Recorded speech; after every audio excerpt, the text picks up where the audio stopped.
Have you ever wondered whether spending hours in front of a screen from a phone, computer, or television is changing the way our brains work? As digital technology becomes part of almost every aspect of daily life, some people worry that modern technology is affecting attention spans and cognitive abilities.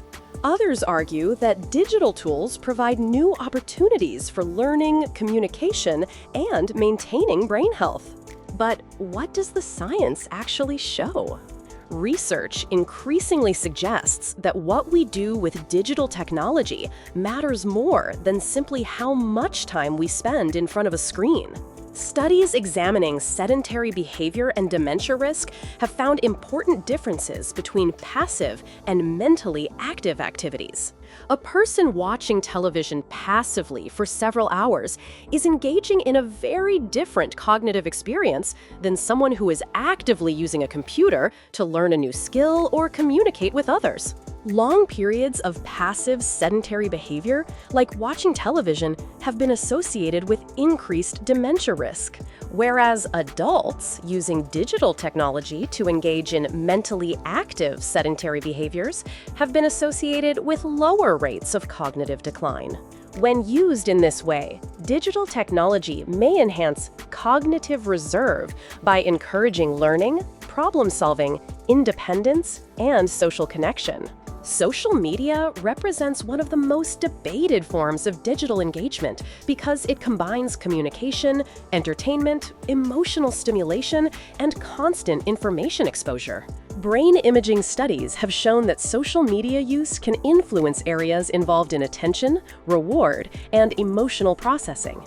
Different types of screen activities, including gaming, television, and social media, have different effects on brain activity patterns. Social media use has been associated with lower self-reported focus compared with other activities. However, these findings do not mean that social media permanently alters the brain. Brain activity changes during an experience are not the same as injury or long-term decline. Neuroimaging studies show associations between technology use and brain function, but they cannot always determine whether technology caused these changes or whether individuals with certain brain characteristics are more likely to engage with technology in certain ways. Another important limitation is that many long-term studies involve adults who adopted technology later in life. Their experience with computers and the internet may be very different from younger generations who grew up with smartphones, algorithms, and constant notifications. More research is needed to understand the lifelong effects of modern digital environments. So, should we be worried about digital technology? The current evidence does not support the idea that screens are simply good or bad for the brain. Protecting brain health in the digital age is not about eliminating technology. It is about using it intentionally.